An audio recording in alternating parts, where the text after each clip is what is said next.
Qala an-nabiy sallallahu alaihi wasallam, bersabda Rasulullah sallallahu alaihi wasallam, al-mayyitu, seorang mayit, yu'adzabu fi qabrihi, akan mendapatkan azab siksaan fi qabrihi, di dalam kuburannya, bima niha alaihi, dengan sebab diratapi kematiannya oleh keluarganya. Rawahu Syaikhan. Al-mayyitu yu'adzabu fi qabrihi bima niha alaihi, bahwa seorang mayit itu akan diazab oleh Allah, disiksa di kuburannya dengan sebab ratapan tangisan daripada keluarganya. Jadi dilarang keluarga meratap, boleh menangis tapi jangan berteriak-teriak, jangan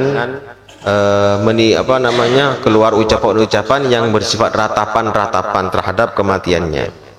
Oleh ulama dikatakan bahwasanya bagaimana mungkin orang yang mati itu dihukum oleh Allah akibat tangisan daripada keluarganya, sedangkan Allah mengatakan wala taziru waziratu wizra ukhra, tidaklah seseorang menanggung atau dihukum akibat dosa kesalahan orang lain.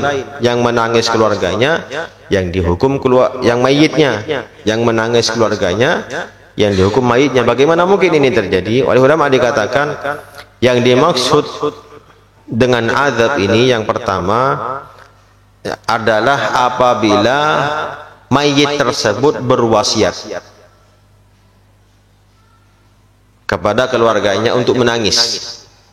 Wahai anakku, wahai keluargaku, kalau saya mati kalian menangis ya 3 hari 3 malam, umpamanya begitu wasiat. Menyuruh keluarganya untuk menangis. Kalau tidak menangis nanti tidak dikasih warisan, umpamanya begitu. Yaitu yang jelas walaupun dia telah mati, setiap kali ada keluarga yang menangisi kematiannya, maka dia mendapatkan hukuman. Ini yang pertama. Yang kedua, yang dimaksud dengan diazab, dihukum adalah apabila dia tidak mencegah keluarganya untuk tidak menangis, atau tidak mencegah keluarganya menangis. Dalam arti ketika dia dalam keadaan sehat, umpamanya dia tahu sebagian keluarganya senang menangisi keluarga atau dari pengalaman sebelumnya, tapi ketika dia hendak mati atau hendak meninggal, tidak berwasiat, tidak mencegah. Dengan berdiamnya dia terhadap kemungkaran, terhadap kebiasaan tersebut, maka dia dihukum walaupun dia berada di kuburan. Terus yang ketiga, yang dimaksud dengan azab ini bukan azab siksa kubur, tapi ini dimaksud ini adalah merasa tersiksa, merasa sedih.